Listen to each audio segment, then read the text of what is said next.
All right. We got ourselves some patch notes. So we played on the patch today. And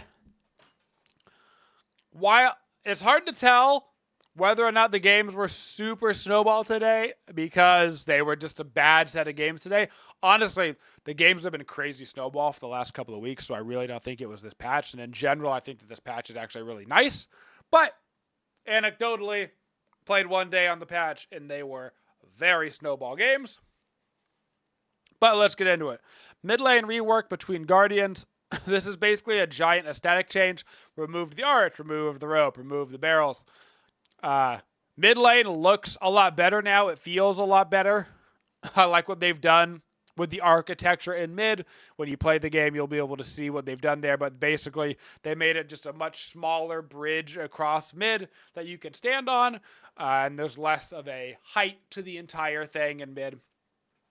But it does look aesthetically good, and also from a gameplay perspective, I think that the mid lane is a little bit less annoying now, because I would have described the side lanes as the fun lanes, and the mid lane as the annoying lane from like a positioning standpoint, but I do think that it is quite a bit better now, although mid lane still is the hardest lane to play in. Mid-boss changes, huge aesthetic change to the mid-boss as well. The boss itself actually looks the same, but the whole area around it has started to get this sewer theming. You can kind of see where they want to go with the aesthetic around that area. Very cool looking. The first time I ran down to go stop the mid-boss, I was like, ooh, it's so pretty. Wait, focus up. And I just wanted to look at everything. So that was interesting. They also changed some stuff as well with... Instead of being a rope down to the mid-boss, it's actually another staircase down to the mid-boss, stuff like that. So there is some gameplay implications as well around the mid-boss, and it's not just like purely aesthetic. There's also gameplay changes to those aesthetics, because changing heights and the ropes to stairs and that kind of stuff. Now into the big stuff. Gameplay changes. Flex slot changed from 2 Guardians to 3 Guardians, and changed from 2 Walker to 3 Walker. So now the flex slots are 3 Guardians, 1 Walker, 3 Walker, and base Guardians. I like the change a lot, because it does mean that if you're doing really well in your lane, and you keep your Guardian up, they don't get that flex slot if your other 2 lanes are getting pounded, which I think is really nice, and it does mean that having at least one lane doing well can fend off the enemy team for longer, which should theoretically help out with Snowball.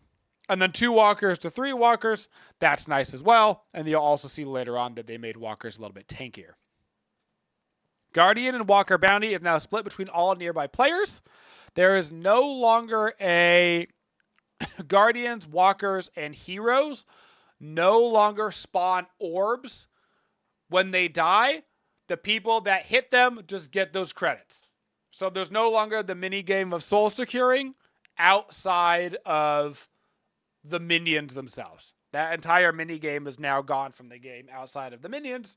And everything that you kill now, just the orbs are distributed. So there's no more like Walker soul denial.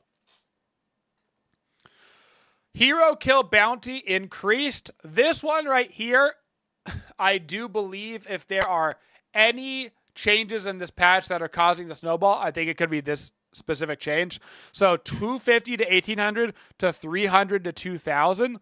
This does mean that early on, you can see a little bit more soul generation through the killing of those heroes. But in late game, it also means that there's more like comeback potential through that, right? By killing those bounties.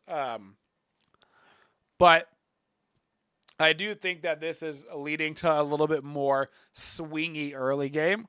This is the killing heroes, no longer spawns the orbs. Objectives no longer spawn the orbs. Trooper base bounty is a little bit lower, and the bounty growth per minute. This seems to be about the same. In my experience today, troopers seem to be giving about the same amount of bounty from them. I didn't notice a significant difference. This one's also important. The trooper damage to walkers has been reduced, and down here, but walker HP has been increased, and their spirit resist reduced from 40 to 30. So they've got more HP. Minions do less damage to them, but you do more spirit damage to the walker. So characters like Grey Talon can split push a little bit better, although they're still not great at it. Time holding the urn before taking damage has been reduced by 50%. So now you take damage after 45 seconds. Urn has taken his ass back home after 45 seconds and only waits for you for 12 seconds.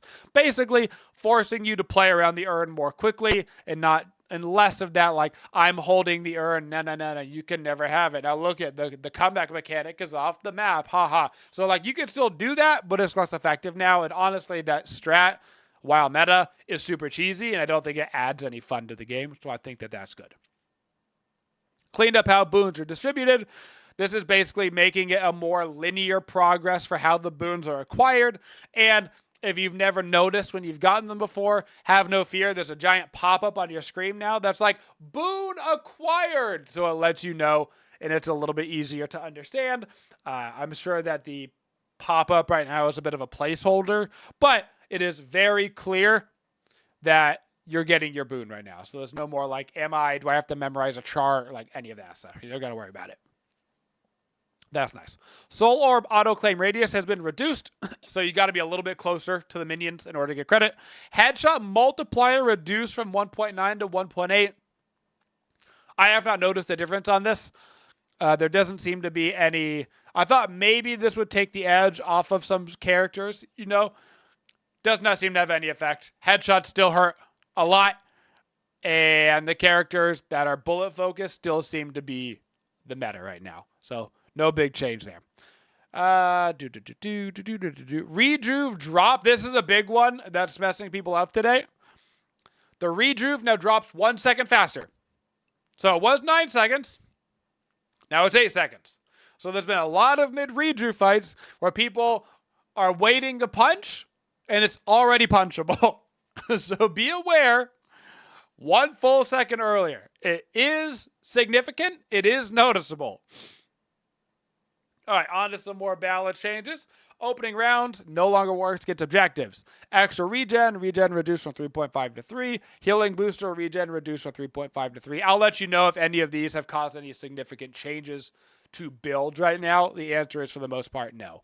Enchantress Emblem, Spirit Resist reduced from 18 to 15. Fortitude, damage taken cooldown increased from 12 to 14. Bullet, Resilience, and Spirit Resilience, thresholds from 35 to 30. Rescue Beam, this is one of the big ones that has actually been affected by the change. All these other items, if you were buying them before, you're still buying them, cool beans. Rescue Beam, twice the cooldown. Honest to God, Rescue Beam, still a good item. Less annoying. Still very good. Less annoying. Radiant Regen reduced the regen from 5 to 4. Healing on ability cast from 100 to 70. Healing on ability cast now scales with boons. So far, this does seem to be a nerf to the item, but maybe there's a world that when it scales with the boons, it's actually really strong in the late, but I haven't seen anybody particularly utilize this item well as of today.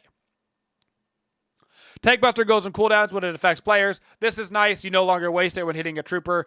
I don't think that there's any fun added to games when you hit a minion and it goes off and it's on cooldown for the PvP fight. I think that's fine. I think it makes it a little bit easier for players as well. Superior cooldown, nerfed by 1%. Who cares? So out of the items, Rescue Beam got the big nerf. Radiant Regen, probably more testing, seems to be a nerf because people were rushing it and abusing that heal early. And not really, the late game wasn't what made it OP. So it seems to be a nerf overall to this item, but more testing probably needed on that. Then moving into the nerfs, Calico got hit hard with the nerf bat. Still super strong character. No longer automatically breaks boxes. There was a situation where you could jump on top of boxes and still break them. I don't know if they fixed that yet, but they added a key for you to break boxes. Base health from 700 to 650. Base health growth reduced by 13%, leaping slash multiplier reduced from 1.6 to 1.3, and return to shadows amp reduced from 30% to 24%. After all these changes, I have still seen good Calico players wrecking. So if you like Calico, have no fear. Absolutely still a meta character. Absolutely still meta. Kelvin, Arctic Beam cooldown increase by 1 second. Tier 1 from 7.5 to 7 second cooldown. Tier 3 range nerfed by 3 meters. Kelvin, still absolutely the best support in the game. Have no fear. I enjoy all of these balance changes that they've done for the characters and the items are honestly all good changes. I just think that quite a few of the heroes did not get nerfed hard enough. Lady Geist, base bullet reduced from 26 to 23. Life drain slow increased by 15%. That's actually a decent nerf to Lady Geist. And then soul exchange cast range reduced from 7 to 6. So you got to be a little bit closer. Lady Geist is an interesting one. I don't know about you guys, but the average Lady Geist player that I see is awful. But a great Lady Geist is busted. Lady Geist still seems to be incredibly strong in the right hands and still seems to be seemingly too hard for the average player to play for some reason. Viscous goo ball hit size increased, as in it's easier to hit him, and splatter second bounce damage has been reduced. Viscous goo ball damage has been reduced from 140 to 120, taking a little bit of the edge off of viscous goo.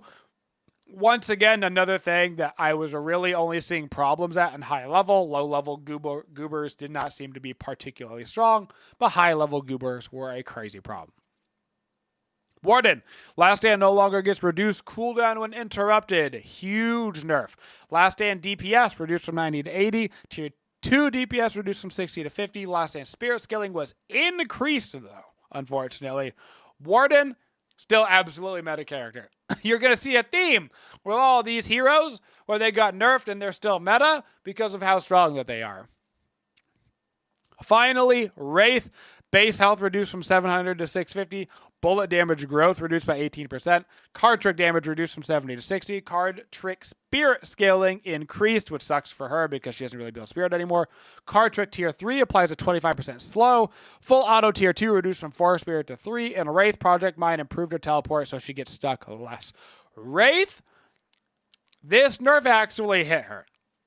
So all these other characters, I would say, did not move a single tier on how good they are. Wraith, I would say, went from being a top 5 character to a 6 through 10 character. So I do think that this nerf hit her hard enough to take her out of that super duper upper echelon with the Lady Geist and the Calicos and the Wardens of the world. And I do think that this took her down a notch. So still a good character, still very viable, but I do genuinely think that this hurt her enough to take the edge off. So, big winners of this patch. Big winners of this patch is funny because they're not mentioned in this patch. Really, the two big winners of this patch are Infernus and Mirage, because Infernus and Mirage are both very strong heroes right now, and they somehow avoided getting any nerfs at all. Part of the reason why they're strong is they're characters that really are good with those gun builds right now. Lady Geist is the same way, but she did, in fact, get nerfed. Wraith is the same way, but she, in fact, got nerfed. Warden, believe it or not, gun build, really strong, but he did, in fact, get nerfed. Those characters are really taking use of very fast attack speed, like some of them, if you get toxic bullets on your Infernus and your Geist and stuff, and you're getting a bunch of proc damage and you're attacking crazy fast and you're being able to use like Spell Slinger on Warden and Geist and stuff. Those items are really, really strong right now because they're great for the PvE and the PvP. They're strong early, mid, and late. They're great for split pushing. They're great for the 1v1. They're great for the team fight. There's no weaknesses to the bullet gun build right now, stacking attack speed, which is why it's so strong. So Infernus and Mirage not getting any love taps at all. Big win for them. I've seen a lot of Infernuses today. Not a lot of Mirages because, to be honest, Mirage is not a particularly popular character because he's kind of boring. But doesn't mean he isn't strong. So those are actually the big winners of this patch, merely by the fact that they avoided getting